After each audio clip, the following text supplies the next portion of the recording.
Bismillahirrahmanirrahim. Seputar dunia, perdukunan dan juga paranormal. Karena pembahasan ini bukan pembahasan biasa. Ini menyangkut akidah umat Islam, menyangkut agama. Makanya pembahasan ini harus sering digaungkan di tengah-tengah masyarakat karena dampaknya sangat besar sekali.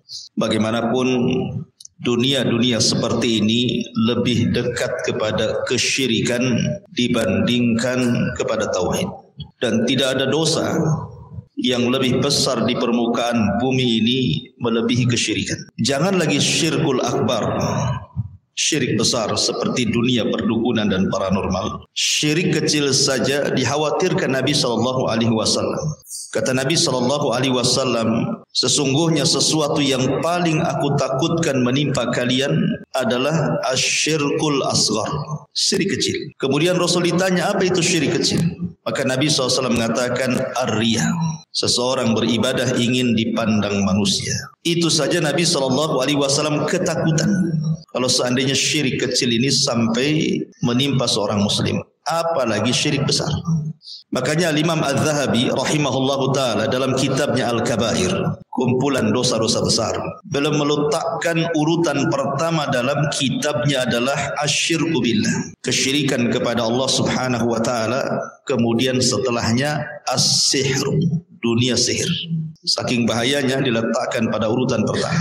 Ma'asyiral muslimin yang dimuliakan Allah subhanahu wa ta'ala, di dalam Al-Quranul Karim Allah subhanahu wa ta'ala berfirman, wa ma yu'minu aktsaruhum billahi illa wa hum musyrikun. Dan sebagian besar manusia tidak beriman kepada Allah melainkan dalam keadaan mempersekutukan Allah subhanahu wa ta'ala. Jadi orang-orang yang terjerumus kepada kesyirikan, bukan mereka itu di luar daripada Islam, tidak. Orang-orang yang melakukan praktik perdukunan atau orang yang datang ke dukun, itu bukan orang kafir.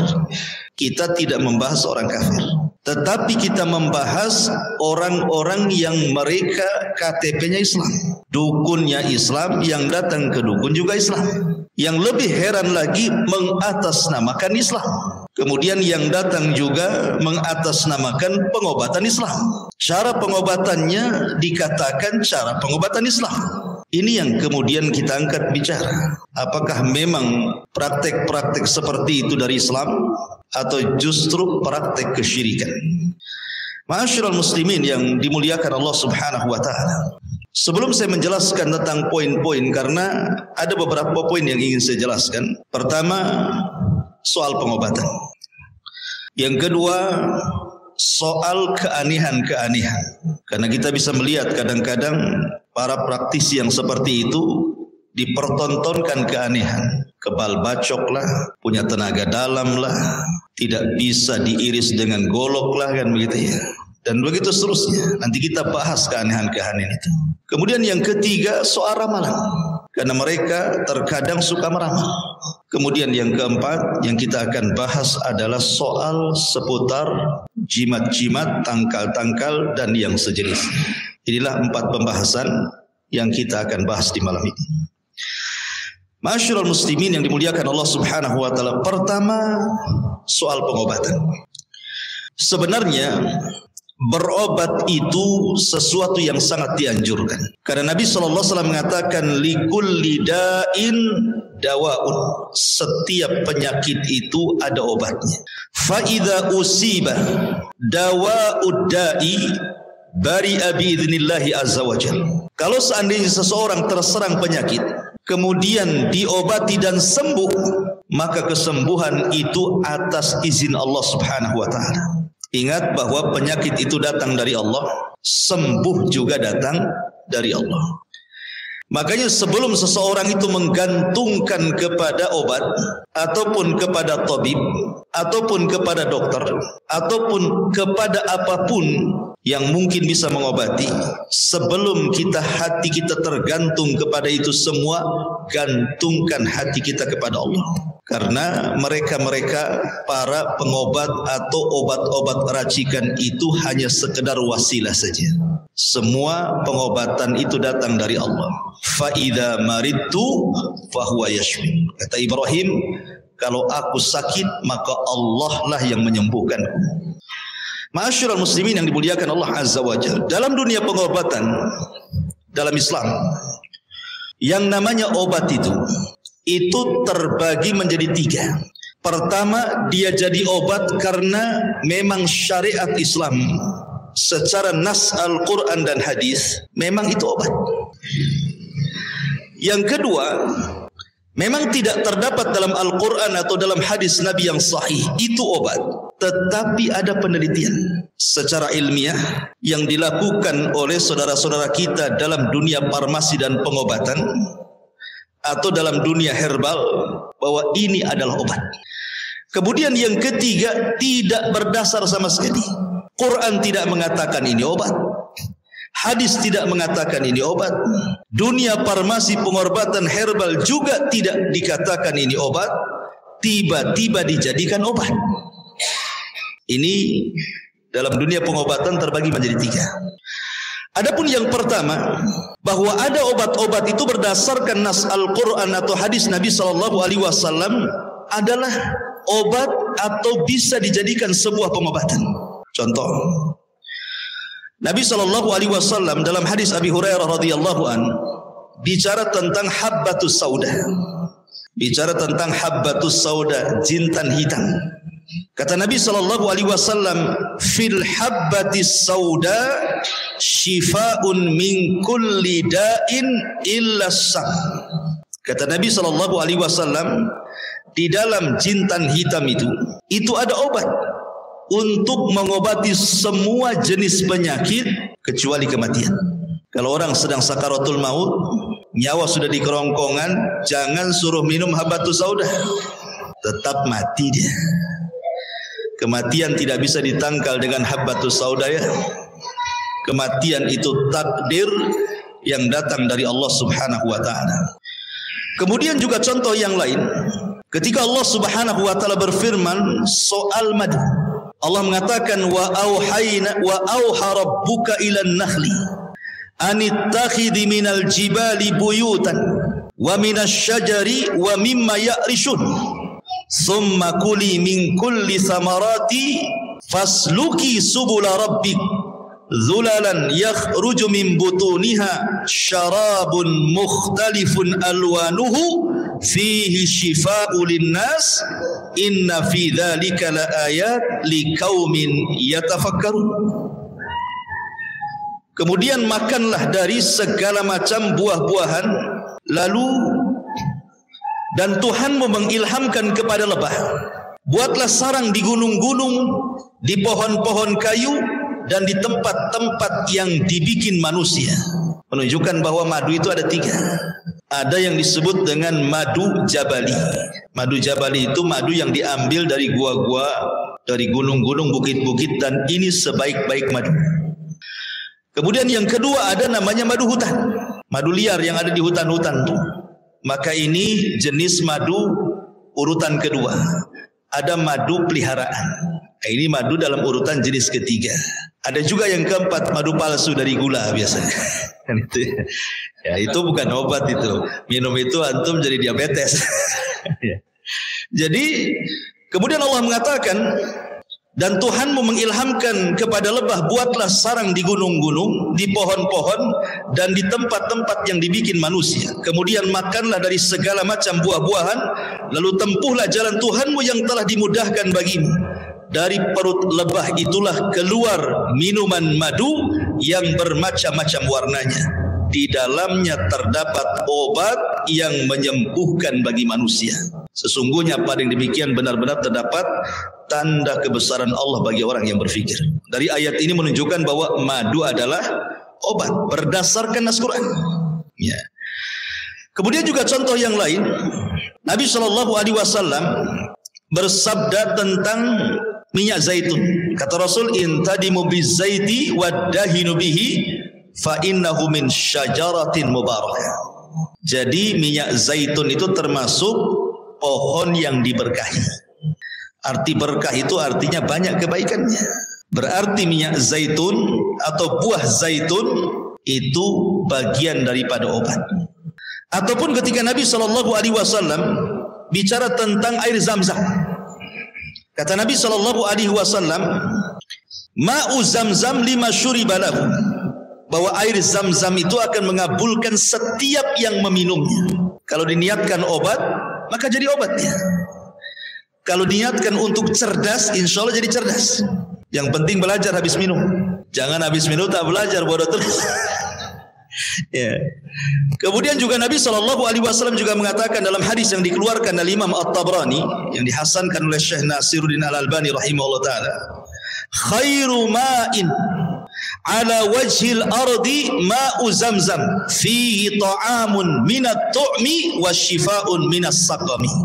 Sebaik-baik air yang terdapat di permukaan bumi itu adalah air Zamzam.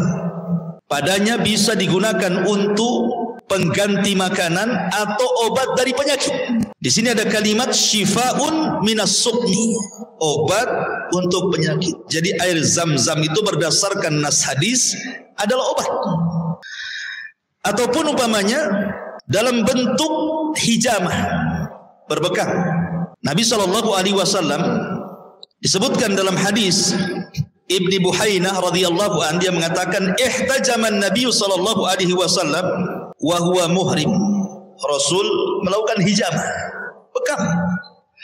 Berarti berdasarkan nas hadis bekam itu bagian pengobatan.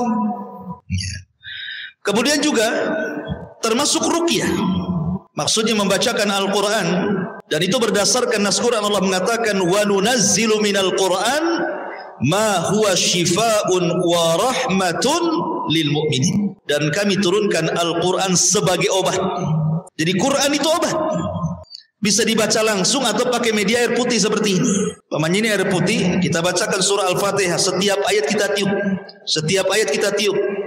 Ini sudah jadi air ruqyah, bisa jadi obat. Ya.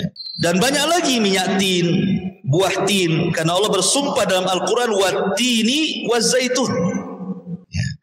Lah, kesimpulannya bahwa kalau memang berdasarkan nas Al-Quran ini obat, berdasarkan nas hadis Nabi SAW ini obat, berdasarkan perbuatan Rasul ini obat, maka kita katakan ini obat dan halal berobat, bahkan terkadang dianjurkan. Ini yang pertama, ada obat atau sistem pengobatan itu memang dianjurkan berdasarkan nas Quran dan nas hadis. Satu. Yang kedua, ada pengobatan itu ataupun sesuatu yang bisa dijadikan obat itu memang berdasarkan penelitian ilmiah. Sudah diteliti di lab, memang ilmiah. Contoh umpamanya ada akar rumput, akar pohon gitu ya. Kalau akar gigi enggak. Jadi seandainya kemudian ini diteliti, oh akar ini bisa mengobati asam urat, bisa mengobati kolesterol, ya tidak apa-apa dijadikan obat. Walaupun tidak 100% gitu ya, tapi kebanyakan orang minum itu sembuh. Atau dedaunan, atau rerumputan, atau biji-bijian gitu ya. Kalau berdasarkan penelitian dalam dunia farmasi atau kedokteran atau dalam dunia herbal, memang diteliti ini obat, sebab mengobati penyakit tertentu, maka mubah hukumnya selama zatnya tidak haram. Ya, maksudnya zatnya tidak haram itu seperti anjing itu kan zatnya haram. Mau direndam pakai rinso kemudian digoreng tetap saja haram. Namanya zatnya. Ya kan?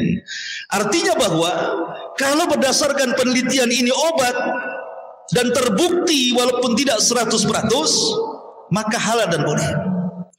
Masalahnya yang ketiga, tidak ada penelitian dalam dunia farmasi, dalam dunia kedokteran, dalam dunia herbal. Tidak pula Al-Quran mengatakan ini obat ataupun pengobatan. Tidak pula hadis Nabi mengatakan ini obat ataupun pengobatan. Tiba-tiba dijadikan obat atau pengobatan.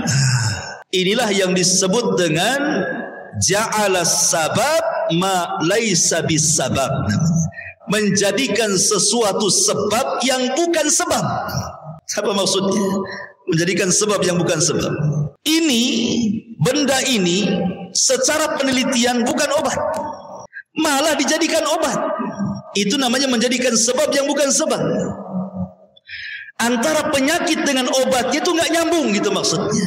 Contoh umpamanya ada orang berobat nih, tiba-tiba kemudian pengobatnya bawa kelapa muda. Kemudian dengan mantra-mantra tertentu penyakitnya dimasukkan ke kelapa. Pas dibongkar isinya keris kecil, jarum, silet gitu ya. Ini pengobatan apa? Apa hubungannya kelapa muda dengan penyakit? Ya kan? Nggak nyambung tuh. Ya. Atau umpamanya dengan benda-benda tertentu, dengan keris petir lah, batu petir, batu getar, batu merah delima, istilah-istilah itu ya, istilah-istilah dunia-dunia kayak gitu kan gitu ya. Ya. Atau dengan tasbih karomah, batu karomah. Kok karomah karomah dari mana? Ya, kan ada tuh pengobatan dengan seperti itu, dengan benang, dengan gelang. Itu nanti masuknya pada bab jimat, nanti terakhir kita jelaskan. Jadi jangan menjadikan obat sesuatu yang bukan obat, atau praktek-praktek itu tidak dikenal mengobati.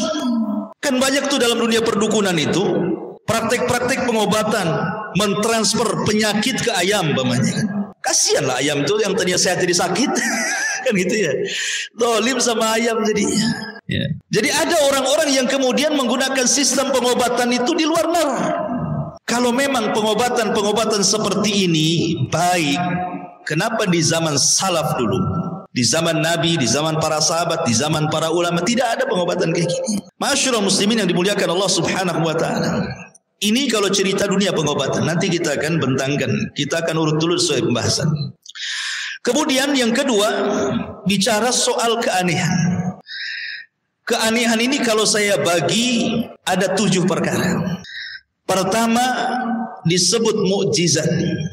Yang kedua disebut irhasat. Yang ketiga disebut karamah. Yang keempat disebut maunah. Yang kelima disebut al-ihana. Yang keenam disebut al-istidraj. Dan yang terakhir disebut as-sihru, sihir. Kita rinci, apa maksudnya 7 keanehan ini? Yang pertama mukjizat. Mukjizat itu adalah amrun khariqun lil 'adah, sesuatu keajaiban di luar kebiasaan orang. Dan ini hanya dijadikan dan diberikan untuk para nabi dan rasul. Mukjizat ini khusus untuk menemani para nabi dan rasul, untuk membuktikan bahwa dia nabi, bahwa dia rasul. Seperti di zaman rasul terbelahnya bulan, ya kan? Kan aneh. Ataupun di zaman Nabi Musa tongkat jadi ular, memukul lautan terbelah 2, atau tangan dimasukkan ke pesak tiba-tiba bercahaya, atau di zaman Nabi Isa dia bisa menghidupkan orang mati dengan izin Allah, dan begitu seterusnya. Itu mukjizat namanya, khusus bagi para nabi. Kemudian yang kedua ada irhasat. Irhasat juga khusus bagi para nabi, tapi peristiwanya sebelum diangkat jadi nabi. Seperti Nabi SAW sebelum lahir atau saat lahir terdapat cahaya yang menerangi negara-negara adidaya di zaman itu, Persia dan Romawi. Ataupun ketika sebelum lahir Nabi SAW terjadi peristiwa Ashabul Fil yang kemudian dihancurkan oleh Ababil. Itu disebut irhasat namanya. Kemudian yang ketiga disebut karamah. Karamah ini diberikan oleh Allah Subhanahu wa taala kepada wali-wali Allah Subhanahu wa taala. Dan yang dimaksud wali adalah seseorang yang multazim, betul-betul dia iltizam, istiqomah di dalam mengikuti syariat. Memang orangnya taat, sholat, soleh, takarrub kepada Allah gitu ya. Jadi karamah ini memang diberikan oleh Allah kepada wali-wali Allah. Dan wali-wali Allah itu bukan wali-wali tertentu. Wali-wali Allah itu setiap yang bertakwa kepada Allah, itulah wali Allah. Siapapun yang bertakwa kepada Allah Subhanahu wa taala berarti dia wali Allah. Tidak mesti wali 1, wali 2, wali 3, tidak. Semua orang bisa jadi wali. Apalagi antum nyokolahkan anak ke sekolah, jadilah wali murid. Bukan itu maksudnya. Jadi wali-wali Allah itu sebagaimana firman Allah Azza wa Jalla, mereka adalah orang-orang yang bertakwa. Dan takwa itu secara umum definisi yang sering antum dengar di khutbah Jumat, melaksanakan perintah dan menjauhi larangan. Maka itu karomah. Tetapi karomah itu satu, tidak bisa dipelajari. Dua, tidak bisa diulangi. Tiga, Allah Subhanahu wa ta'ala berikan kepada orang yang dikehendakinya. Dan orang yang punya karamah bukan berarti lebih mulia dibandingkan orang yang tidak punya karamah. Di zaman Rasul, di zaman Nabi SAW, Abu Bakar, Umar, dan begitu seterusnya tidak dikenal karamahnya, dikenal ibadahnya. Tapi ada sahabat Rasul yang diberikan karamah. Contohnya siapa? Tufail ibn Amr ad-Dawsi. Di tangan dia Abu Hurairah masuk Islam. Banyak sahabat yang masuk Islam di tangan Tufail ibn Amr ad-Dawsi, karena dia orang Daus. Abu Hurairah juga orang Daus. Ketika dia berdakwah ke Daus, pertama kali dakwah ditolak. Datang dia kepada Nabi. Nabi, saya sudah berdakwah kepada kaumku, tidak ada yang mau. Berilah tanda kepada. Kata Nabi SAW, pulanglah, nanti akan Allah datangkan tanda kepadamu. Di tengah jalan, namanya orang dulu nggak ada senter. Zaman sekarang kan enak lah bawa senter gitu ya. Zaman dulu malam-malam gelap lah. Tiba-tiba di tengah jalan, dahinya bercahaya, nyorot gitu dahinya itu. Ada cahaya nyorot ke depan. Bukan kayak sekarang orang cari kodok di ketaruh ini, bukan. Memang ada, dia keluar cahaya gitu ya. Jadi dia takut kalau seandainya cahaya yang di dahinya itu menjadi fitnah. Akhirnya dia berdoa kepada Allah untuk dipindahkan cahaya, dipindahkan pula ke tangannya. Kemudian dia mengatakan, ya Rabb, aku takut jadi fitnah. Akhirnya dipindah ke mulutnya. Jadi kalau ngomong berkilau-kilau dia. Sebab itulah banyak masuk Islam orang Daus. Apa berarti Tufail yang dikenal karomahnya seperti itu lebih mulia dibandingkan Abu Bakar dan Umar? Tidak. Tentu Abu Bakar dan Umar jauh lebih mulia, walaupun tidak dikenal karomahnya, kan begitu. Artinya bahwa karomah itu diberikan kepada wali-wali Allah dan tidak bisa dipelajari. Karena ada orang yang kemudian memasukkan karomah ke benda-benda tertentu kemudian dijual. Umpamanya beli tasbih biasa, umpamanya di pasar-pasar itu, kemudian direndam di air, dibacakan apalah sholawat, dikir atau apa gitu kan, jadilah dia tasbih karomah. Dijual lah 1 juta. Ini mau jualan tuh apa? Ya kan? Nggak bisa, karomah itu nggak bisa diulang. Itu pertolongan dari Allah. Ya, ini disebut karomah namanya. Kemudian di sana yang nomor 4 disebut ma'unah. Ma'unah ini diberikan kepada siapa saja, ikhwan. Mungkin dia tidak terlalu taat, tapi Allah Subhanahu wa ta'ala menghendaki dia diberikan ma'unah. Ma'unah itu artinya pertolongan. Umpamanya begini, antum di hutan nih. Antum di hutan, ya mungkin sholat ya sholat gitu. Mungkin yang lain kurang lah. Kadang sholat, kadang maksiat gitu kan. Tidak terlalu taat. Tapi terkadang Allah memberikan pertolongan kepada orang ini. Mungkin di hutan, tahu-tahu ketemu harimau. Dikejarlah antum sama harimau. Rupanya antum naik ke pohon, selamatlah antum. Siapa yang menyelamatkan? Allah. Ini disebut ma'unah namanya. Disebut ma'unah. Atau contoh dalam kisah, dulu ada seorang pedagang soleh, orangnya baik. Dia ingin mengantarkan barang. Kalau di zaman sekarang kan ada istilah travel gitu ya, untuk antar barang antar daerah. Zaman dulu kan tidak ada travel. Mereka kalau mau ngantar dagang, para pedagang itu menyewa orang tertentu, kemudian dinaikkan di unta, berapa unta, kemudian diantar. Akhirnya ada seseorang yang menawarkan membawakan dagangannya ke unta-unta dia dengan harga yang murah dan dijanjikan jarak tempuh yang cepat, pakai jalan tikus mungkin bahasa kita. Akhirnya mau deal, oke, diangkat. Rupanya sama travelnya ini dibawa ke tengah padang pasir yang tidak pernah dilalui orang. Ini pedagang soleh ini bingung karena tidak pernah dia lewat sini. Ketika sampai di tengah padang pasir, kok banyak tulang belulang nih, banyak tulang-tulang manusia di situ. Mulailah dia curiga. Akhirnya dia minta berhenti dan mengatakan kepada travelnya, bang, ini kok banyak tulang manusia di sini, bang? Kata travelnya, rupanya kamu sudah tahu, saya ini bukan travel, saya ini penjahat. Oh, dia tahu ini penjahat. Dia mau ngambil barangnya, mau bunuh orangnya. Kata dia, kalau begitu ambillah barang, tapi jangan bunuh saya, biarkan saya balik. Maka kata penjahat ini yang ngaku travel ini, dia mengatakan, semua orang yang kubunuh ngomong begitu, tapi tidak saya lepaskan. Ketakutan dia. Akhirnya dia mengatakan, ya kalau begitu berikan waktu untuk aku melaksanakan 2 rakaat salat.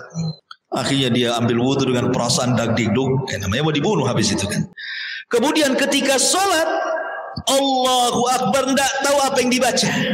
Ibaratnya kalau antum sholat ditodongkan pistol gitu ya. Habis sholat antum didor, kira-kira Fatihah antum hafal nggak? Aku gak bingung, karena udah jelas tuh habis sholat mati gitu kan. Stres orang ini, apa yang mau dibaca? Subhanallah, Allah ilhamkan. Ada surat yang melintas di pikiran dia. Apa suratnya? Amman yujibul muttar idza da'a fayaksifus su' ila akhiril ayat. Siapakah yang akan mengabulkan doa orang yang kesulitan manakala dia saat kesulitan? Dibacalah ayat itu cepat-cepat sama dia. Subhanallah. Ketika hampir dia selesai salam, dia melihat ada kuda putih, penunggang putih membawa pedang di tangannya. Kemudian dengan cepat ke arah dirinya dan menebas orang jahat ini. Kata para ulama, itulah malaikat yang Allah kirim. Nah, bisa saja dalam bentuk maunah kan itu ya, orang dapat pertolongan. Ya. Kemudian juga yang nomor 6 ada yang disebut dengan nomor 5 ada yang disebut al-ihanah. Ihanah ini bukan keanehan, tapi sebaliknya. Musailamah al-Kadzdzab, antum pernah dengar Musailamah al-Kadzdzab? Si nabi palsu di zaman Nabi yang memimpin orang-orang Yamamah ngaku nabi. Namanya ngaku nabi kan harus punya keanehan, mukjizat. Akhirnya adalah orang yang buta sebelah datang kepada Musailamah al-Kadzdzab ingin diobati matanya supaya dua-duanya melihat. Akhirnya sama Musailamah karena meniru Nabi. Nabi itu kan pernah mengobati Ali ketika matanya sakit, diludahi sama Nabi, sembuh matanya. Akhirnya Musailamah pun meludahi mata orang yang buta sebelah. Ketika habis diludahi jadi buta dua-duanya. Namanya Nabi palsu. Habis diludahi dua-duanya buta. Coba yang ya. Itu namanya ihanah namanya. Dihinakan. Ya, bukannya sembuh malah nambah gitu ya. Kemudian yang nomor 6 ada disebut istidraj. Tahu istidraj? Istidraj itu artinya orang-orang yang tidak pernah sholat, tidak pernah taat, kerjanya maksiat, tapi usahanya tidak pernah bengkrak. Ya. Usahanya itu jalan terus, orangnya juga sehat terus. Ya. Istrinya banyak lagi, rumahnya bagus, ya. Mobilnya mewah.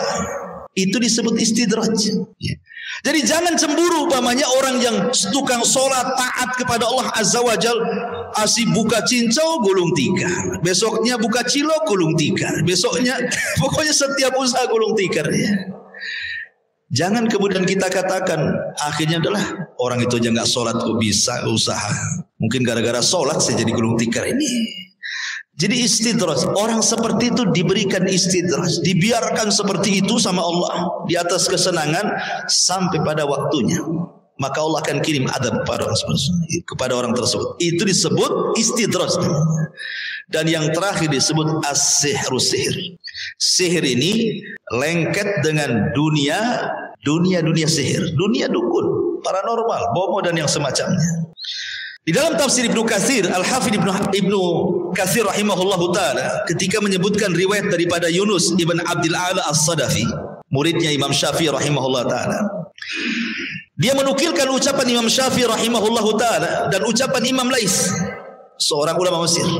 Katanya Imam Syafi'i rahimahullahu taala, "Idza ra'aitumur rajula yamshi 'alal ma'i wa yatiru fil hawa'i fala taghtarru bihi hatta tu'ridu amrahu 'alal kitabi was sunnah." Apabila engkau melihat seseorang yang berpenampilan agama, pakai jubah, pakai serban, janggutnya panjang, zikirnya lama, pokoknya penampilannya kayak penampilan agama. Mungkin dipanggil Gus, mungkin dipanggil Pak Yai, mungkin dipanggil Pak Ustad, mungkin dipanggil Tuan Guru, mungkin dipanggil apalah nama besar tokoh agama.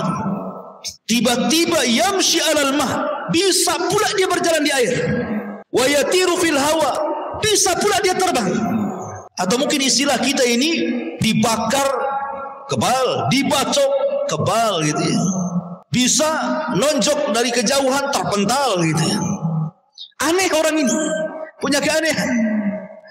Maka kata Imam Syafi'i, fala taghtarru bihi, jangan terperdaya dengan keanehan-keanehan itu. Jangan silau dengan keanehan itu, tetapi timbang orang itu dengan Alkitab was sunnah.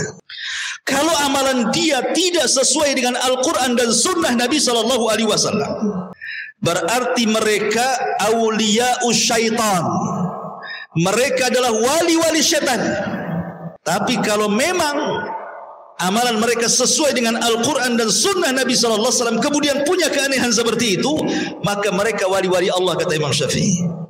Artinya di sini ketika Imam Syafi'i mengatakan apabila ditimbang dengan Al-Quran dan Sunnah amalannya tidak seperti itu, berarti dia menggunakan sihir, menggunakan bantuan jin. Keanehan-keanehan seperti itu. Tetapi keanehan-keanehan zaman sekarang yang terjadi tidak mesti menggunakan jin. Terkadang menggunakan trik-trik khusus, ya kan? Trik-trik seperti tukang sulap gitu kan, pakai trik, pakai benda-benda atau pakai semacam obat-obat kimia, atau pakai kecepatan tangan, atau pakai pengalihan dengan ngomong banyak. Kayak tukang obat kan ngomong aja kan, dialihkan karena ucapan orang itu jadi nyihir juga tuh, ya. Dialih-alihkan orang dengan hipnotis dan yang semacamnya. Ini pun tetap tidak dibolehkan, karena ini masuk dalam penipuan. Makanya kita lihat sekarang di media-media yang sekarang lagi viral kan, bahkan subscribe-nya itu bisa jutaan tuh. Penontonnya ratusan ribu. Kalau dakwah kayak saya ini yang nonton 5 orang, 6 orang.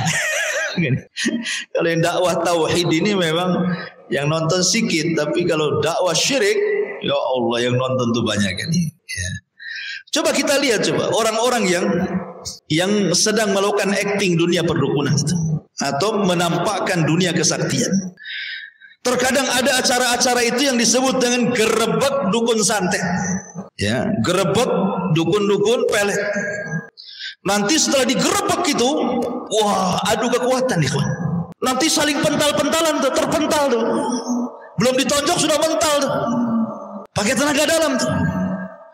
Yang herannya terkadang dikesankan nih, yang satunya nampak kayak dukun asli, telanjang, jarang mandi, gimbal, jelek, menakutkan, padahal settingan.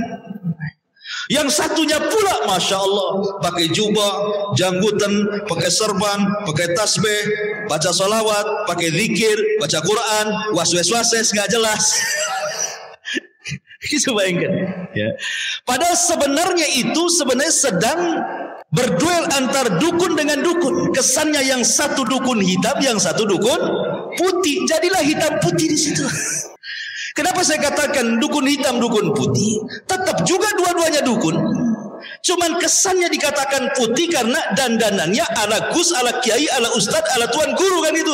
Kalau yang satu dukun hitam memang gayanya gaya iblis, gaya setan, gaya genderuwo dan begitu seterusnya kan itu. Dua-duanya dukun. Sebab kalau seandainya dia seorang ustad pernah di pesantren umpamanya kan, tentu dia akan menyibukkan dengan dakwah. Walaupun dia kemudian jadi praktisi pengobatan, maka dia akan mengobati dengan pengobatan yang saya tadi rinci tadi, dengan obat-obat yang memang secara Quran Sunnah itu obat, atau pengobatan secara Quran Sunnah itu dibolehkan seperti ruqyah, hijamah dan semacamnya, atau dengan herbal-herbal yang sudah diteliti, ya kan? Ini tidak pengobatan dengan aneh-aneh, memindahkan penyakit ke ayam, ke kelapa muda, kemudian seolah-olah ada jinnya, kemudian jin itu ditangkap, dimasukkan ke botol, kemudian dibuang. Ya, botolnya bolong tuh bawahnya, keluar dari bolong jinnya. Terkadang ikhwatu fiddin, ada orang-orang itu sesuatu yang gaib yang hanya Allah tahu, kemudian dia menganggap dia tahu alam gaib. Perhatikan ikhwan, 5 kunci kegaiban itu tidak ada yang tahu kecuali Allah. Ada 5 kunci kegaiban, tidak ada yang tahu dari makhluk kecuali Allah. Sebutkan dalam sebuah hadis Nabi SAW, Dari Abdullah ibn Umar radhiyallahu anna Nabiy sallallahu alaihi wasallam qala mafatihul ghaibi khamsun. Kata Abdullah ibn Umar radhiyallahu an, Nabi SAW bersabda, kunci gaib itu 5 perkara, tidak ada yang tahu kecuali Allah. Kemudian beliau membacakan ayat dalam surah Luqman 34. Innallaha indahu ilmus sa'ati wa yunazzilul ghaitha wa ya'lamu ma fil arham wa ma tadri nafsum madza taksibu ghadan wa ma tadri nafsum bi ayyi ardin tamut innallaha alimun khabir. Satu, sesungguhnya Allah hanya ada pada sisinya saja satu pengetahuan tentang hari kiamat. Pengetahuan tentang hari kiamat tidak ada yang tahu kecuali Allah. Jangan meramal tentang kiamat. Seperti pernah terjadi, ada orang yang meramal tanggal 15 bulan Ramadan akan terjadi dukhan. Ini ramalan. Tidak ada yang tahu kecuali Allah. Kalau kiamat itu tidak ada yang tahu kecuali Allah, maka tanda-tanda besarnya pun tidak ada yang tahu kecuali Allah. Yang kedua, kata Allah mengatakan, dan dialah yang menurunkan hujan, wa yunazzilul ghaits. Tidak hujan atau hujan itu bukan urusan pawang. Ingat, pawang hujan tidak bisa mencegah hujan. Kan ada tuh pawang perempuan tuh bawa apa tuh, besi pukul-pukul wur kan gitu ya. Tidak tahu kecuali Allah. Sok tahu dia. Ini Quran yang mengatakan soal turunnya hujan itu Allah yang tahu. Kalau orang dia mengetahui ini, maksudnya gini, turun hujan aja tidak tahu macam mana mau cegah hujan gitu maksudnya. Kalau seandainya mungkin dia itu menggunakan ilmu fisika memangnya kan, dengan melihat perakiran cuaca, ya tidak masalah. Ya, itu ilmiah itu. Tapi kalau umpamanya kemudian seperti cerita di kampung-kampung, saya pernah cerita ada pawang hujan tuh tidak pakai baju, gila-gila orangnya. Jadi kalau ada orang walimah cari dia. Kemudian udah dicari, agak gila-gila, suruh datang ke walimah dikasih makan banyak. Kemudian disuruhnya dia mencegat hujan agar nanti walimah jangan hujan. Caranya gimana? Terlentang dia, suruh kencing ke langit. Nah, orang gila. Ma'asyiral muslimin yang dimuliakan Allah Azza wa Jalla. Maka yang kedua, perkara hujan itu yang tahu kecuali Allah. Kemudian yang ketiga, kata Allah Subhanahu wa taala, wa ya'lamu ma fil arham. Dan mengetahui apa yang ada dalam rahim. Bukan soal laki-laki dan perempuan. Sekarang sudah ada alatnya USG. Tahu ini. Bukan. Maksudnya dalam rahim itu, apakah dia nanti lahir akan menjadi orang kaya, orang miskin, pejabat. Tidak ada yang tahu orang ini. Itu semua takdir Allah Subhanahu wa ta'ala. Dan ketika malaikat meniupkan takdir kepada bayi ini, tidak ada yang tahu. Sampai si janinnya sendiri tidak tahu takdir dia. Itu kuasa Allah. Jangan sok-sok meramal. Ini lahirnya bintang gambar kambing nampaknya nih. Ini susah terus nih. Ini kalau jodoh dapat bintang nih gambar kalajengking kayak gini. Oh bahaya nih. Nanti sebulan cerai deh. Gimana pula coba? Tidak ada yang tahu kecuali Allah. Kemudian yang keempat, wa ma tadri nafsum bima wa ma tadri nafsum madza taksibu ghadan. Dan tiada seorang pun yang dapat mengetahui dengan pasti apa yang terjadi besok hari, apa yang diusahakan dia nggak tahu. Jangan pula meramal nasib. Sehingga terkadang aneh orang-orang yang datang ke dukun ini, dia pengen usahanya kemudian lancar, jabatannya jangan sampai jatuh. Kalau bisa pemilihan kepala desa ini datang ke dukun minta supaya dia yang dapat, dan begitu seterusnya. Kita tidak tahu apa yang terjadi esok hari. Itu urusan Allah. Ya. Kemudian yang terakhir, wa ma tadri nafsum bi ayyi ardin tamut. Dan tiada seorang pun yang dapat mengetahui di bumi di mana dia mati. Kita mati di mana? Karena persoalan itu bukan di mana dia mati, ikhwan, tapi bagaimana kita mati. Terserah mau mati di mana saja. Ya, mau mati di Mekah, mau mati di sini, terserah. Yang penting bagaimana caranya kita mati. Jangan sampai kita mati suul khotimah, itu aja. Tapi kematian kita ini tidak ada yang tahu kecuali Allah. Inilah disebut dengan mafatihul ghaib, yang selalu digunakan oleh para normal, para dukun untuk meramal. Dalam istilah kita meramal nasib gitu ya. Ini soal kegaiban. Makanya Allah Subhanahu wa taala mengatakan alimul ghaibi fala yudhiru ala ghaibihi ahadan illa man irtada mir rasulin. Dialah Rabb yang mengetahui yang gaib, maka dia tidak memberikan kabar seorang pun tentang kegaiban kecuali rasul-rasul yang diridhoinya saja. Kalau nabi-nabi ya terkadang tahu yang gaib karena Allah kasih tahu. Seperti Nabi menceritakan tentang akhir zaman, akan keluar Dajjal, akan keluar ini, akan keluar itu. Siapa yang beritahu? Allah. Sehingga Nabi tahu. Ya. Tapi tidak semua Nabi itu tahu. Hanya yang diberitahukan Allah Subhanahu wa taala. Contoh, Nabi Sulaiman. Nabi Sulaiman itu kurang apa ilmunya coba? Nabi paling sakti itu Nabi Sulaiman. Semua ditundukkan dia. Hewan ditundukkan dia, awan ditundukkan dia, jin aja ditundukkan dia. Tapi suatu ketika dia sedang membariskan pasukan, tidak ada pula Hudhud di situ. Di mana Hudhud? Awas saja, sebentar lagi kalau dia datang tidak dapat alasan, ku azab dia atau ku bunuh dia. Tahu-tahu datang si Hudhud nih. Kemudian menceritakan kepada Nabi Allah Sulaiman alaihi salatu wassalam dan mengatakan alasannya kenapa dia tidak hadir. Dia mengatakan apa? Aku barusan terbang ke Yaman. Bayangkan Sulaiman di Palestina, terbang pula ke Yaman. Secepat itu Hudhud. Artinya diberikan kemampuan Hudhud itu ya. Kemudian pulang lagi ke Palestina, menceritakan bahwa aku baru saja dari Yaman, aku lihat ada kerajaan indah, seorang ratu yang jadi rajanya. Masalahnya masyarakatnya menyembah matahari dan bulan. Sulaiman nggak percaya begitu saja. Betul tak? Kalau kau nggak bohong, kirim surat ini. Dikirim surat untuk supaya Ratu Balkis masuk Islam. Lah Sulaiman tidak tahu kok di Yaman itu ada kerajaan, ya kan? Padahal dia seorang nabi loh, dia tidak tahu. Masyarul muslimin yang dimuliakan Allah, kalau Sulaiman saja seorang nabi yang bisa menundukkan berbagai macam, tidak tahu kok di Yaman ada kerajaan, tiba-tiba di zaman sekarang ada dukun lebih sakti pula daripada Sulaiman. Wah, kan hebat kali itu kan. Bisa lah dia ramah-ramah. Ya. Nah Sulaiman loh, nabi luar biasa, nabi, raja gitu ya, yang paling masuk di tengah-tengah Bani Israel. Tidak tahu kondisi di Yaman dengan Palestina.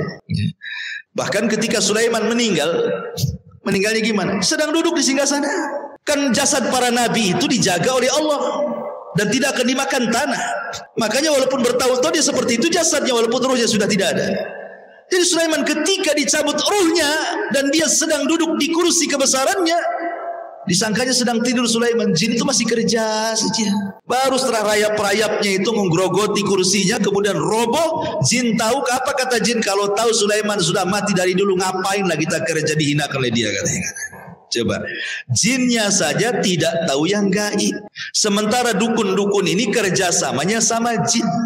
Jinnya tidak tahu yang gaib. Informasi kegaiban paranormal itu dari jin. Kalau jinnya tidak tahu yang gaib, berarti dia menginformasi sesuatu yang dusta. Ketika yang diinformasikan kedustaan, berarti dukun sedang berdusta. Itu namanya silsilah dusta. Jin membohongi dukun, dukun pula membohongi kita. Kita pula mau dibohongi. Nah itu masalahnya. Masyarul muslimin yang dimuliakan Allah Subhanahu wa taala. Jadi kita tahu bahwa kalau kita cerita tentang keanehan-keanehan, masuk yang mana ini? Yang sekarang dipertontonkan di depan kita ya, baik itu asli ataupun settingan, masuk pada yang mana? Mukjizat. Bukan nabi dia, ya kan? Irhasat. Bukan juga dia nabi dan rasul. Karena itu kan terjadi sebelum seseorang nabi diangkat. Karomah umpamanya ya, anggaplah karomah. Karomah tidak bisa dipelajari. Kemudian kita lihat orang-orang itu kan hanya di media saja nampaknya itu pakaiannya soleh kan. Ya namanya orang mau disorot kamera, Ya enggak mungkin lah pakai pakaian sembarang, ya kalau bisa nampak ustadznya kan itu ya. Nampak ustadznya, nampak tawaduknya, ngomongnya lembut kali ya. Nampak zikir-zikir, salawat-salawat kan gitu. Enggak tahu kehidupan dia sehari-hari. Kemudian lihat amalan dia kan gitu. Amalan dia itu sesuai dengan Quran dan Sunnah tidak? Contoh dalam pengobatan. Dalam pengobatan itu sudah jelas ruqyah itu ada dhawabitnya. Ada aturan-aturannya kan ruqyah itu ya. Sebutkan oleh para ulama, satu antakuna bi kalamillah au bi asma'ihi wa sifatihi. Harus menggunakan kalam Allah Al-Qur'an atau menggunakan nama-nama dan sifat-sifat Allah. Yang kedua antakuna bilisanil arabi. Dia harus berbahasa Arab. Au bima ya'rifu ma'na min ghairi, ataupun yang diketahui maknanya. Kemudian yang ketiga at-tawakkul 'ala Allah azza wajal fir ruqyah. Dia sandarkan ruqyah ini yang menyembuhkan bukan bacaannya tapi Allah Subhanahu wa taala. Allah Subhanahu wa taala. Kemudian juga tidak menggunakan praktek-praktek perdukunan. Ya hanya dibaca saja. Paman ini orang sakit nih. Kita mau ruqyah dia, kita niatkan bahwa kita hendak meruqyah, baca Quran. Dikeraskan bacaannya. Kemudian baca doa-doa yang diajarkan Nabi SAW atau menyebut asma Allah dan sifat-sifatnya. Tidak ada harus kemudian dipegang, kemudian dimasukkan ke botol, dimasukkan ke kelapa. Ya Allah, itu tidak pernah terjadi. Kemudian menerka-nerka ini, di dalamnya ini ada kerisnya nih. Kok tahu ada kerisnya? Sehingga ketika betul-betul diambil kerisnya, dimasukkan ke kelapa, kemudian dibelah, oh itu ada kerisnya. Udah saya pindahkan kerisnya di situ. Di jantungnya ada kerisnya. Kalau di jantung ada kerisnya, mati. Jadi sebenarnya dia sedang menghayal. Ya. Dari mana dia tahu isi daripada tubuh manusia kecuali dengan alat kan gitu ya. Kalau dengan terawangan, istilahnya ilmu terawangan gitu ya, diterawang begitu. Ini pakai jin, ikhwatu fiddin, muliakan Allah azza wajalla. Bisa pakai jin beneran, bisa tipu-tipu.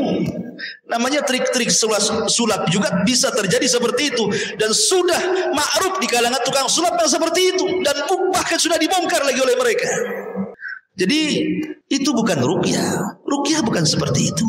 Ma'asyiral muslimin yang dimuliakan Allah Subhanahu wa taala. Kemudian yang ketiga yang kita akan bahas adalah bicara soal ramalan.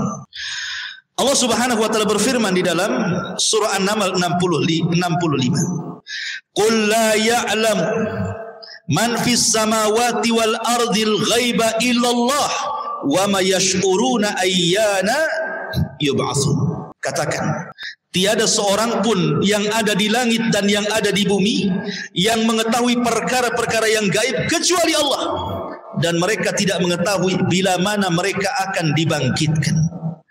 Kemudian Allah mengatakan juga dalam surah Al-An'am ayat 59, wa indahu mafatihul ghaibi la ya'lamuha illahu wa ya'lamu ma fil barri wal bahri wa ma tasqutu min waraqatin illa ya'lamuha wa la habbatin fi dhulumatil ardi wa la ratbin wa la yabisin illa fi kitabim mubin. Dan pada sisi Allah lah kunci-kunci semua yang gaib, tidak ada yang mengetahui kecuali Dia sendiri. Dia mengetahui apa yang ada di daratan, yang ada di lautan, dan tidak sehelai daun pun yang gugur melainkan Dia tahu. Tidak ada jatuh satu biji pun dalam kegelapan bumi kecuali Dia tahu. Ma'asyiral muslimin yang dimuliakan Allah Azza wa Jalla, artinya bahwa dua ayat ini menunjukkan kegaiban itu milik Allah. Sekarang cerita ramalan. Meramal itu ada dua jenis, ikhwan. Ada yang meramal sesuatu yang sudah terjadi, ada meramal sesuatu yang akan terjadi. Sesuatu yang belum terjadi seperti namanya dia meramal barang hilang. Kan barang hilang kan sudah terjadi berarti kan. Pamannya 2 tahun atau 1 tahun antum punya mobil dicuri orang. Kemudian antum datang ke dukun. Kemudian dukun mencari siapa pencurinya. Itu meramal sesuatu yang telah terjadi. Kemudian dukun mengatakan, oh sini tengok jarinya. Nah kan itu ya. Biasanya orang-orang kayak gini kan tengok pakai tengok tangan. Ya ramalan-ramalan itu macam-macam. Yang saya lihat itu seperti umpamanya melihat telapak tangan ataupun melihat tanggal lahir atau melihat golongan darah gitu ya, melihat mangkok, melihat kartu, melihat garis di tanah, melihat tanda tangan juga dilihat ya, coba tanda tangan sampai tanda tangannya dilihat, atau huruf abjad atau tanda lahir, macam-macam lah orang itu kan, namanya orang meramal itu kan macam-macam yang dilihat tuh kan. Kemudian dia nerawang, oh mobil kamu tuh dicuri di daerah Tiban ya. Pak Dukun, RT berapa? Siapa lurahnya? Sebelah mana gangnya? Itu biasanya nggak bisa tuh. Dia umum saja, pokoknya Tiban kampung lah. Nomornya, rumahnya, nomor sebelah nggak berani dia. Dia kan nerka-nerka saja. Sebenarnya dia tidak tahu yang gaib. Kalaupun seandainya nih seseorang berkomunikasi dengan orang dan seolah-olah dia tahu yang gaib, itu bisa saja ada kerjasama antara dia dengan jin. Contoh nih, umpamanya di televisi ada jin sedang praktek paranormal sedang mempraktekkan perdukunan. Kemudian dari rumah ada orang yang konsultasi. Ini kan gak ketemu tuh, yang satu di televisi pakai kamera, yang satu pula di rumah. Mungkin yang satu televisi di Jakarta, yang konsultasi di Batam. Terkadang sang dukun itu bisa langsung nerka. Ibu ini tanggal lahirnya 23 April 1980 ya. Udah tua ibu nih. Kok tahu? Tahu lah. Misalnya, kayaknya ibu ini nama ibunya si Anu. Kok tahu Pak? Padahal saya belum kasih tahu nama ibu saya. Tahu lah kan itu. Biasanya gitu ya. Pokoknya dia bisa nerka-nerka dan benar terkanya itu. Tanggal lahirnya dia bisa nerka, nama ibunya dia tahu, nama bapaknya dia tahu gitu ya. Kemudian dia telah melakukan sesuatu dia tahu. Terkadang terjadi seperti itu. Lah kenapa dia bisa menerka? Bukankah jin paranormal itu tidak tahu yang gaib, apalagi yang satu di Jakarta, yang satu di Batam.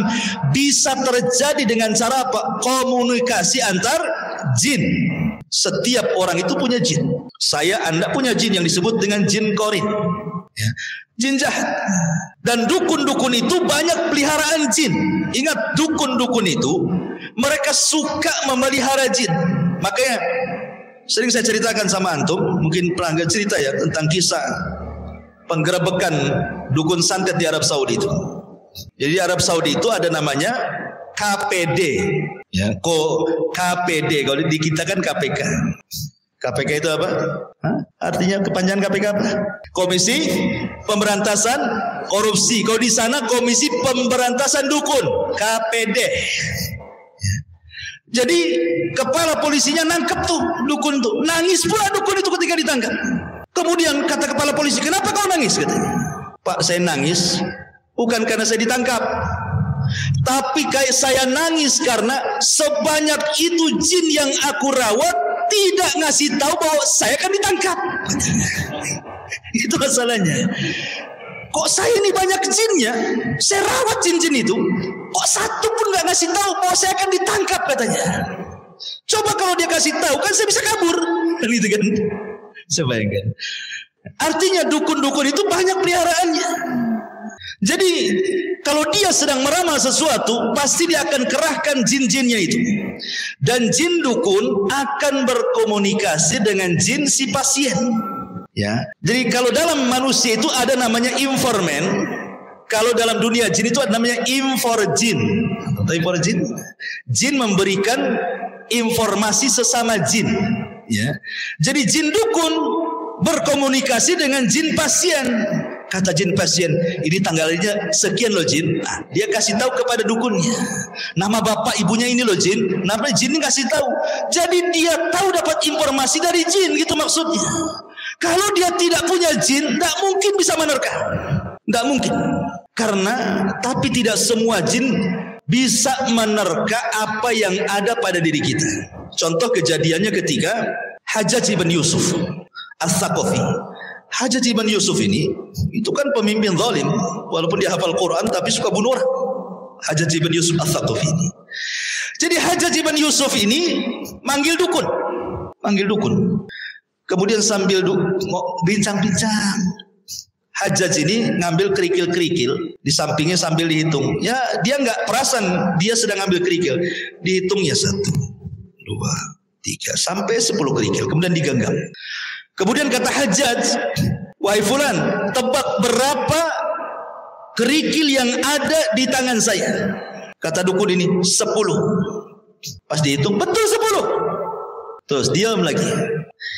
Kemudian Hajjaj bin Yusuf tanpa menghitung langsung main kerewek saja. Diambil kerikilnya, nggak tahu berapa isinya. Berapa ini? Dia bingung. Ya. Sekian. Ternyata ketika dihitung meleset dia. Ternyata apa? Ketika kita tidak tahu, dia tidak tahu. Gitu maksudnya. Ketika kita tahu, dia tahu. Gitu maksudnya. Jadi tidak semua jin itu tahu. Kalau asal rekam ini berapa? Tidak tahu. Nggak akan tahu. Coba saja antum buktikan. Tapi kalau antum hitung dulu, tahu dia. Ya, jin kita informasi sama dia. Kalau kita nggak ngasih tahu, jin kita ya bingung mengenai informasi berapa katanya. Takut salah informasi dan tidak salah kan sama jin. Ya. Jadi ikhwatu fillah muliakan Allah Subhanahu wa taala. Jadi ramalan-ramalan itu semua adalah dunia perdukunan. Dalam Islam tidak mengenal ramalan kecuali ramalan cuaca BMKG. Ya itu sesuai dengan fisika nggak apa-apa. Karena namanya ilmu perbintangan itu ada 2 macam. Ada yang disebut ilmu tasyir, ada yang disebut ilmu taksir. Yang satu tasyir, yang satu taksir. Kalau tasyir nggak apa-apa. Ya, ilmu perbintangan digunakan untuk perakiraan cuaca, menentukan waktu-waktu sholat, menentukan perjalanan di tengah lautan melihat bintang, maslahat tidak ada masalah. Tapi kalau sudah digunakan ilmu taksir, taksir itu artinya pengaruh, bahwa bintang-bintang tertentu memberikan pengaruh. Wah, ini namanya dunia ramal. Ya. Bintang-bintang tertentu atau zodiak-zodiak perbintangan tertentu bisa menentukan nasib orang, nasib masyarakat, nasib bangsa, nasib negara, nasib politik dan yang lainnya. Nah, itu sudah masuk ke ramalan. Ya, kan ada tuh yang udah meninggal ya, yang nenek siapa namanya yang luar negeri itu suka ramal-ramal tuh udah pakai bintang. Itulah itu kan pakai zodiak perbintangan. Dan dulu kita masih kecil-kecil kalau antum beli koran itu ada tuh. Ya kan? Kalau koran-koran dulu, zaman dulu itu dicantumkan tuh bintang-bintang itu. Ya. Dengan hokinya, dengan sialnya, dijelasin tuh. Ya, kalau tanggal sekian berarti bintang ini berarti sial lah kau katanya. Gitu. Kalau ini hoki lah antum katanya. Jadi terkadang ikhwatu fillah muliakan Allah dalam ramalan-ramalan seperti ini tidak ada yang tahu kecuali Allah Subhanahu wa taala. Kemudian yang terakhir yang kita bahas bisa tentang jimat. Dari Imran ibn Husain radhiyallahu anhu. Nabi sallallahu alaihi wasallam absara ala adudi rajulin halqatan arahu. Nabi SAW pernah melihat ada seorang laki-laki pakai gelang yang nampak gitu ya. Kok ada sahabat pakai gelang, seorang laki-laki lihat Nabi. Ketika Rasul mengatakan apa ini? Ya, gelang itu dari kuningan, min sufr. Maka kemudian dia mengatakan minal wahina. Rasul, saya menggunakan gelang ini untuk mengobati kelemahan pada badan saya supaya kuat. Maka Nabi SAW mengatakan, amma innaha la taziduka illa wahnan imbidha ank fa innaka law mitta wa hiya alayka ma aflahta abada. Sebaiknya kata Rasul, cabut, buang. Karena gelang itu tidak menambah kecuali kelemahan. Kalau engkau meninggal dan gelang itu masih ada di tanganmu, kau tidak akan selamat. Rasul suruh buang. Ya kan? Kemudian juga dari Abi Bashir Al-Ansari radhiyallahu anhu, annahu kana ma'an Nabi sallallahu alaihi wasallam fi ba'di asfari. Kata Abu Bashir Al-Ansari, dia mengatakan, suatu ketika aku bersama Rasul dalam sebuah safar. Fa arsala rasulan, maka Nabi sallallahu alaihi wasallam mengumumkan kepada seorang utusan, alla yabqayanna fi raqabati ba'irin kiladatun min watarin au kiladatun illa qutiat. Supaya tidak terdapat lagi di leher unta jimat dari tali busur panah atau kalung apapun kecuali harus dipatahkan, diputuskan, dibuang. Ya, karena jimat-jimat itu kan macam-macam, ada digantungkan di kendaraan, ada yang ditempel di warung berupa raja-raja gitu ya, ada yang ditaruh di rumah, macam-macam, ada yang dikantongi, ada diselipkan di dompet. Ya, macam-macam jimat-jimat itu. Maka kata Nabi SAW disuruh untuk dibuang. Bahkan yang lebih jelas lagi kata Nabi SAW, man 'allaqa tamimatan faqad asyrak. Barang siapa yang menggantungkan jimat, maka dia telah terjerumus kepada kesyirikan. Dan Rasul mengatakan, man ta'allaqa tamimatan fala atamallah, wa man ta'allaqa wada'atan fala wada'allah. Barang siapa yang menggantungkan jimat, maka hatinya akan tergantung pada jimat itu.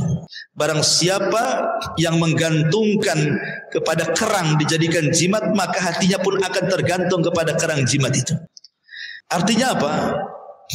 Orang yang memakai jimat itu kan ada dua hukumnya, ikhwan. Bisa terjerumus kepada syirkul akbar, bisa terjerumus kepada syirkul asghar. Gimana gambarannya? Kalau antum meyakini bahwa gelang, cincin, kalung, jimat berupa raja atau yang lainnya, jimat itulah yang mendatangkan manfaat dan mencegah madarat, dinafikan Allah di kepalanya, jatuhlah antum ke syirik besar. Tapi kalau antum masih yakin Allah yang datangkan manfaat, Allah yang mencegah madarat, cuman ini kan wasilah saja, maka ini syirik kecil. Masalahnya kebanyakan orang pakai jimat itu antara jatuh ke syirik besar ke syirik dan syirik kecil itu hanya beti. Antum tahu beti? Beda tipis. Ya. Karena kebanyakan orang yang pakai jimat itu umumnya jatuh ke syirik besar. Jangan ke syirik kecil itu. Walaupun mulutnya ngomong, oh kan Allah semua, ini kan wasilah saja. Oh, sok tahu dia. Contohnya nih, seandainya nih ada jimat keberuntungan, taruh di mobil, kalau pakai jimat ini insya Allah nggak akan ditabrak, nggak nabrak. Sekali lupa lah dompetnya di rumah, jimatnya pula di situ. Was-was dia waktu nyetir itu, lama jimatnya nggak, balik dia ambil jimat. Berarti hatinya tergantung kan? Hatinya tergantung. Atau dia umpamanya penglaris nih, laris nih. Umpamanya kalau perempuan itu dikasih susu itu apa ya? Bukan susu kalau habis beli itu kan ada susunya gitu. Bukan, ada susu itu ditempel di biar nampak cantik, ya, biar nampak mole, biar laris dan yang lainnya kan. Ya, mungkin sebulan 2 bulan banyaklah pelanggan dia. 3 bulan 4 bulan mulai sepi. Ya kan? Itu yang disalahkan. Oh, jangan-jangan sudah kalau luarsa ini susu sudah expired terus diganti nih kan. La haula wala quwata illa billah. Kayak beli rotian tuh begini. Ditengok, ini Mas 3 hari aja Mas. La haula wala quwata illa billah. Masyarul muslimin yang dimuliakan Allah Azza wa Jalla, intinya bahwa namanya jimat itu ikhwatu fiddin, itu kan diberikan dukun karena pertolongan bangsa jin.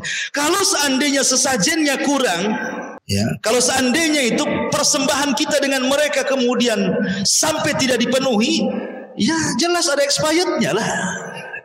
Karena namanya jin itu menolong atau membantu itu tidak ada yang free. Semua ada bayarannya, dan bayarannya itu tukar menukar akidah, tukar menukar iman, bukan uang. Masyarul muslimin yang dimuliakan Allah Azza wa Jalla, makanya jimat-jimat ini bahaya. Jimat-jimat itu sangat bahaya sekali, dan itu adalah kesyirikan. Tawakallah kepada Allah Subhanahu wa taala. Karena begini ikhwan, jimat itu tidak menolak takdir. Ingat ya, jimat itu tidak merubah takdir. Karena kebanyakan orang dikiranya dengan jimat itu takdir bisa dirubah. Contoh nih, warung, antum jualan. Yang namanya takdir Allah sudah ditulis Lauhil Mahfud, belum lagi di catatan malaikat, belum lagi ketika kita berojol, ketika usia 4 bulan datang tuh yang namanya malaikat peniup ruh, dicatatlah rezeki kita sekian. Kemudian kita buka warung, dia pikir kalau ke dukun laris. Ikhwah, rezeki itu sudah ditentukan oleh Allah.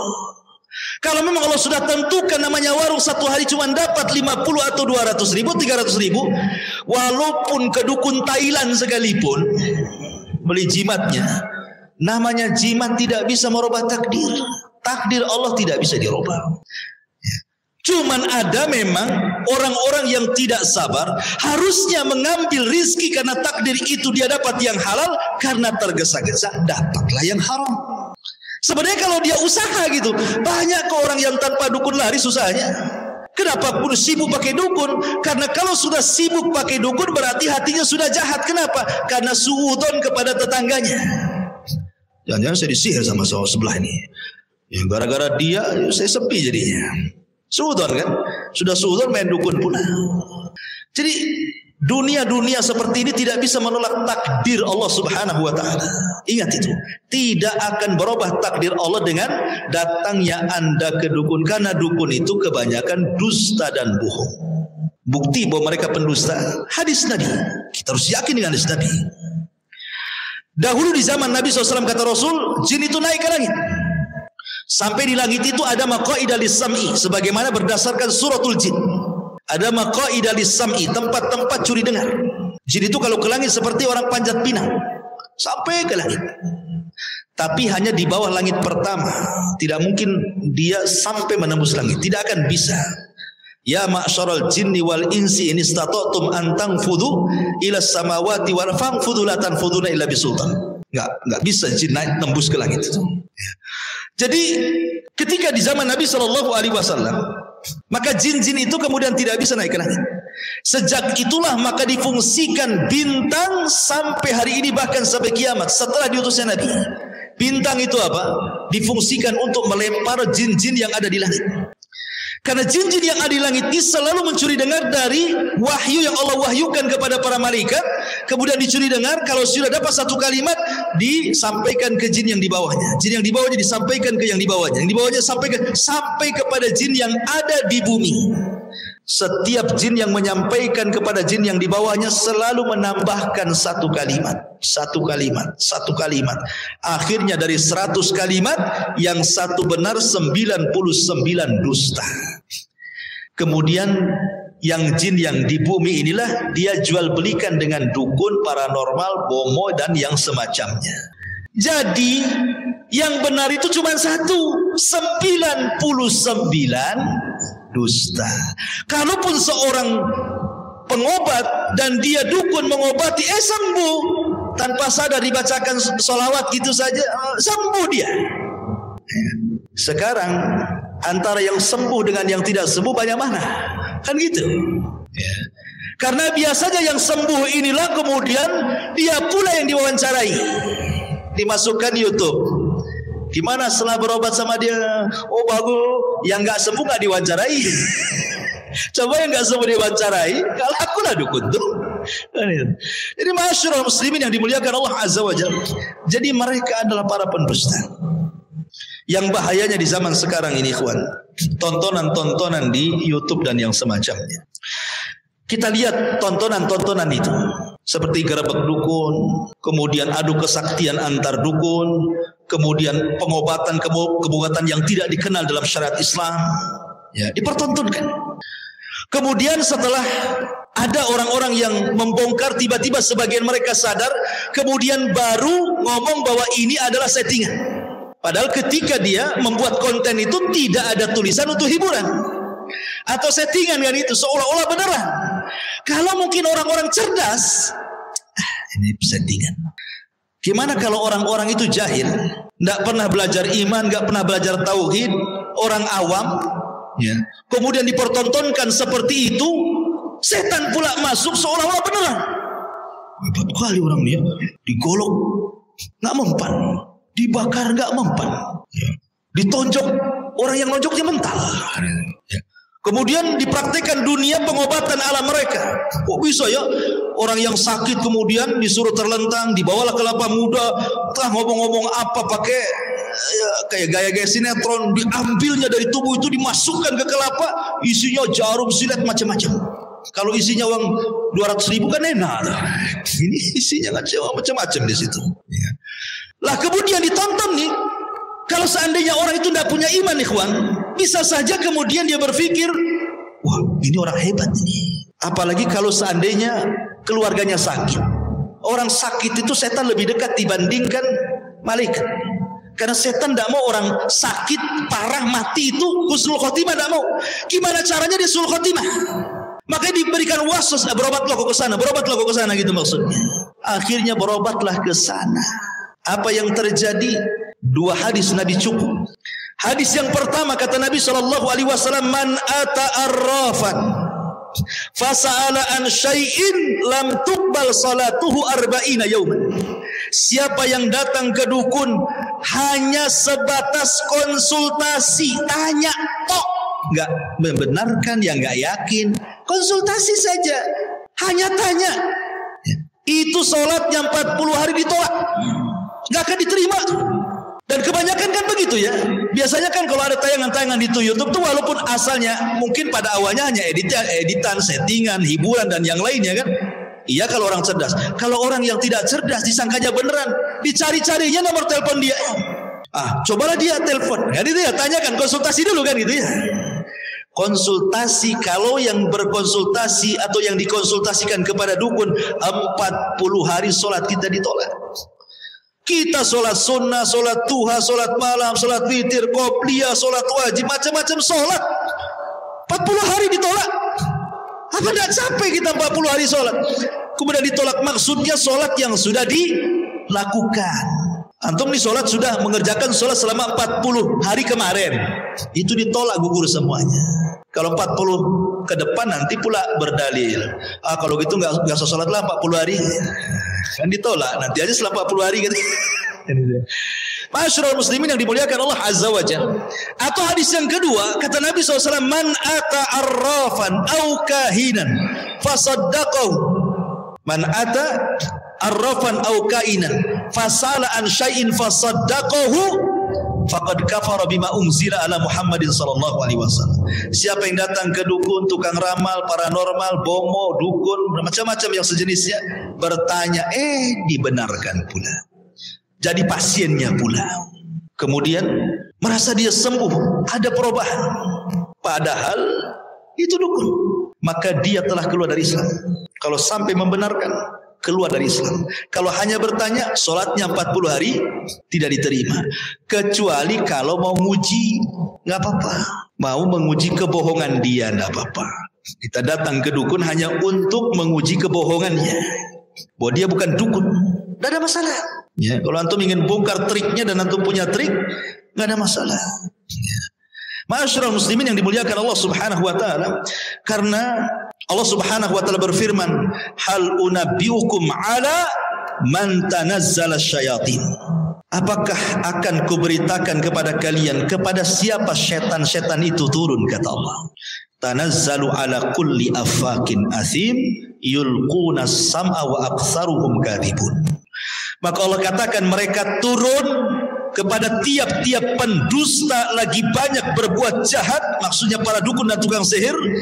Setan-setan tersebut menyampaikan berita dusta kepada mereka supaya mereka melakukan kerusakan gitu ya, dan kebanyakan mereka adalah para pendusta. Imam Qatadah mengatakan ayat ini bercerita tentang para dukun. Ya, ketika Allah mengatakan maukah aku beritahukan kepada siapa setan turun, maksudnya kepada para dukun, karena dukun-dukun ini adalah corong-corongnya iblis. Corong-corongnya iblis itulah para dukun, siapa lagi? Maka sekali lagi ikhwatu fiddin, kalau seandainya Anda terkena penyakit, sakit, ya kan? Maka yang pertama yang harus antum lakukan, bersabar.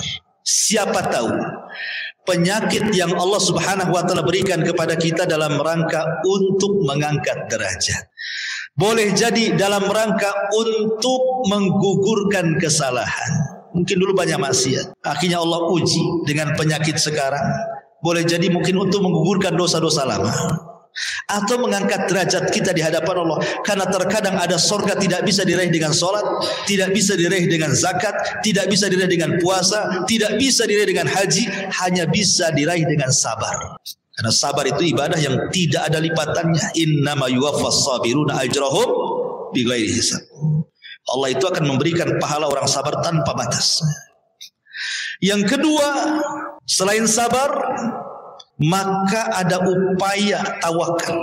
Sebelum kita datang ke dokter, sebelum kita datang ke apotek, sebelum kita datang ke tabib-tabib, ya, ke sinse-sinse dan yang semacamnya, maka gantungkan hati kita ke Rabb yang menciptakan mereka yang menciptakan obat-obat yang mereka racik, gantungkan kita kepada Allah dulu. Karena mereka yang menciptakan dokternya. Allah lah yang menciptakan dokter. Allah yang menciptakan tabib. Allah yang menciptakan obat. Sebelum hati kita gantungkan kepada dokter dan racikan obatnya, gantungkan dulu kepada Allah. Dengan cara apa? Cobalah meruqyah diri sendiri. Ya, meruqyah diri sendiri dengan cara membaca Quran, zikir-zikir pagi dan petang, dan begitu seterusnya. Karena Quran juga bukan hanya mengobati dalam dunia spiritual itu untuk ruh saja, tidak, bisa untuk badan juga. Ya, atau dengan cara bersedekah.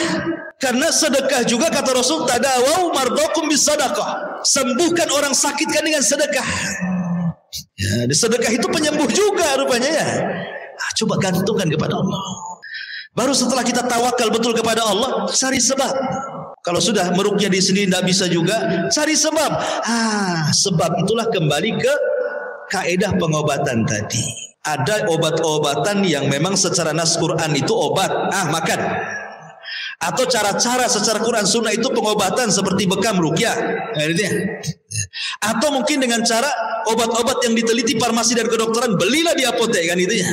Atau datang ke dokter yang memang dia ahli dan memang ilmiah, dia sudah tahu ilmunya. Jadi harusnya seperti itu. Ya, bukan terburu-buru gitu ya. Karena orang itu maunya instan saja. Maunya sekarang sakit datang ke dukun, di penyakitnya ditarik langsung sembuh kan. Maunya instan orang sekarang. Ya, maunya itu cepat ditarik, kemudian dimasukkan ke kelapa biar kelapa yang sakit katanya. Jadi intinya Bapak ikhwatu fiddin, terkadang sakit itu sebenarnya membawa berkah. Sakit itu membawa berkah. Dan ingat bahwa ketika para dukun berhubungan dengan jin, kemudian kita datang kepada mereka, hakikatnya kita itu sedang ta'awun alal birri wat taqwa. Ikut tolong-menolong di atas perbuatan keji dan dosa. Tidak boleh. Ikhwan, Nabi ketika peperangan, banyak loh jin-jin di zaman Nabi yang masuk Islam. Jin-jin yang masuk Islam di zaman Nabi banyak kan. Awalnya dari 7 jin tuh. Makanya disebutkan dalam surah jin. Ketika Rasul sedang sholat subuh, ketika dari Taif gak dapat orang yang didakwahi, kemudian Rasul sholat subuh baca ayat Al-Quran, datang pula 7 jin dari Yaman masuk Islam. Kemudian jin-jin ini pulang ke Yaman berdakwah, ribuan jin masuk Islam. Kemudian Nabi SAW berdakwah lagi, 4 kali Rasul berdakwah kepada jin. Tapi dalam setiap peperangan tidak ada riwayat Nabi minta tolong sama jin. Tidak ada riwayat. Harusnya Nabi SAW ketika perang Uhud itu kan kalah kaum muslimin tuh. 70 sahabat gugur. Nabi sampai rontong gigi depannya. Bahkan pipinya terkena serpihan. Bahkan Nabi dikabarkan mati. Kenapa tidak meminta pertolongan jin? Coba kalau seandainya Nabi minta pertolongan jin, jin kan gak terlihat ikhwan. Innahum yarakum min haitsu la tarawnahum. Mereka melihat kita, kita pula tak melihat dia. Pertanyaannya, kalau antum kelahi dengan musuh yang tidak terlihat, kira-kira siapa yang kalah, siapa yang menang? Kan itu ya. Antum yang kalah. Ya. Antum yang kalah pastilah kan itu ya. Kalau orangnya nggak lihat, saya ini nggak melihat antum, antum melihat saya nonjok kemana nih? Antum dia ketok aja kepala saya kan? Kan itu ya. Kenapa Nabi tidak minta bantuan coba kepada jin-jin Yaman itu ketika perang Uhud itu? Oh, kalau datang jin-jin itu sebentar aja ngalahkan. Tapi Rasul tidak minta bantuan sama jin. Padahal berhak Nabi meminta bantuan kan, tapi tidak mengajarkan meminta bantuan kepada jin. Ya. Sahabat juga sama, karena tahu konsekuensinya. Ya. Ada orang belasan, Ustaz, kita kan hanya berhubungan dengan jin muslim. Dari mana kamu tahu itu jin muslim? Jin itu pendusta. Jin itu pendusta. Iya muslim tapi fasik, sama aja. Banyak manusia juga muslim tapi preman kan banyak. Jin juga kurang lebih lah. Kehidupan jin itu sama dengan kita. Ada preman pasarnya, ada. Ya ada orang solehnya, jin soleh juga ada. Makanya Allah mengatakan, wa inna minna salihuna wa minna duna dzalikunna tara'iqa qidada. Jin itu ada yang soleh, ada yang enggak. Kami bertingkat-tingkat sama dengan manusia. Intinya masyarul muslimin yang dimuliakan Allah Azza wa Jalla, jangan sampai berdekatan dengan dunia perdukunan. Itu saja, itu merusak akidah. Karena dikhawatirkan keyakinan kita berubah, kemudian masuk ke dalam kesyirikan, dan kita tidak sempat bertobat, kemudian kita mati, maka Allah mengatakan la in asyrakta la yahbatanna amaluka wa la takunanna minal khasirin. Kalau engkau sampai melakukan kesyirikan, hancur lebur amalan kau dan engkau termasuk orang yang rugi, dan Allah haramkan sorga bagi dia. Wallahu a'lam bishawab. Ini yang bisa saya sampaikan, mudah-mudahan ada manfaatnya. Akhirul kalam, subhanakallahumma wa bihamdika asyhadu an la ilaha illa anta astaghfiruka wa atubu ilaik. Allahu ta'ala alam. Assalamualaikum warahmatullahi wabarakatuh.